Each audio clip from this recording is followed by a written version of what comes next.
চারিদিকে বর্ষার মরশুম, আর এই ঋতুতে সাপের উৎপাত বড্ড বাড়ে। যতটা সম্ভব চেষ্টা করুন আপনার বাড়ির আশপাশ পরিষ্কার রাখার জন্য।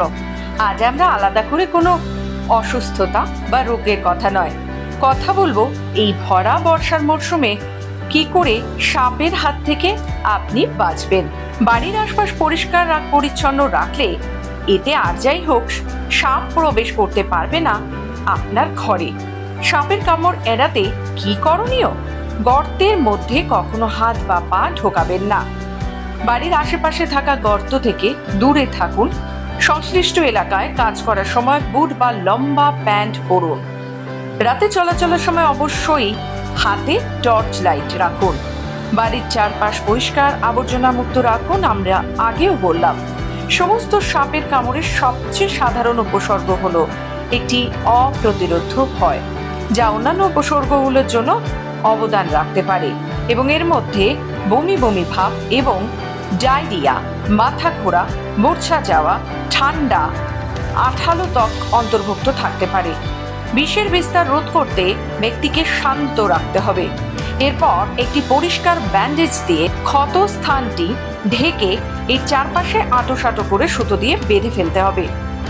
যদি কোনো সাপ পায়ে কামড় দেয় তবে জুতো খুলে ফেলতে হবে এবং দ্রুত ডাক্তারের কাছে নিতেই হবে।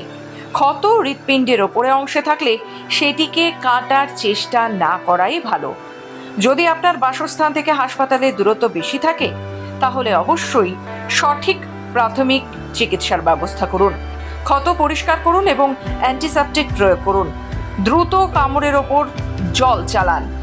একটি টার্নিকেট প্রয়োগ করুন। একটি পরিষ্কার কাপড় দিয়ে কামড় ঢেকে দিন।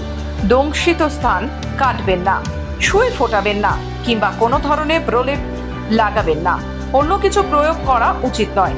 সাপে কাটলে ওঝার কাছে গিয়ে অযথা সময় নষ্ট করবেন না।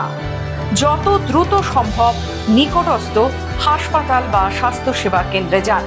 ভারতে ৩০০টিরও বেশি প্রজাতির সাপ রয়েছে, যার মধ্যে প্রায় ৬০টি বিষাক্ত বলে পরিচিত, কিন্তু ১০ জনের মধ্যে ৯ জনেরই মৃত্যু হয় বিগ ফোরের কারণে। কালাজ সাপের ক্ষত একেবারে অন্যরকম। কালাজ সাপ কামড়ালে কিন্তু একেবারেই আপনি বুঝতে পারবেন না। সেক্ষেত্রে সজাগ হন। এক কথায় বলতে গেলে চোখ কান খোলা রাখুন। কোনো গাছপালা বা ঘাসের অংশে গেলে কালাজ সাপ দেখলেই ভালোভাবে নিজের ত্বক পরীক্ষা করুন। কালাজ সাপের ক্ষতস্থানে সাধারণত কোনো চিহ্ন কিংবা জ্বালা যন্ত্রণা প্রথম দিকে থাকে না। উপসর্গহীন এই প্রাণঘাতী আক্রমণ চিহ্নিত করা খুবই মুশকিল। অনেক সময় অ্যান্টিভেনাম সিরাম দিলে উপসর্গের নিরাময় হয়, কিন্তু তা না হলে বেশ কয়েক ঘন্টা পরই অবস্থার অবনতি ঘটতে শুরু করে। রোগী খুব দ্রুত মৃত্যুর কোলে ঢলেও পড়তে পারে। তাই কালাজ সাপের দংশনে সন্দেহ হলেই যত দ্রুত সম্ভব রোগীকে হাসপাতালে নিয়ে যেতে হবে। আর অবশ্যই বর্ষাকালে আপনার বাড়ির চারপাশে কার্বলিক অ্যাসিডের ব্যবহার করুন। আপনি সুস্থ থাকুন, এই আমাদের একমাত্র ভরসা।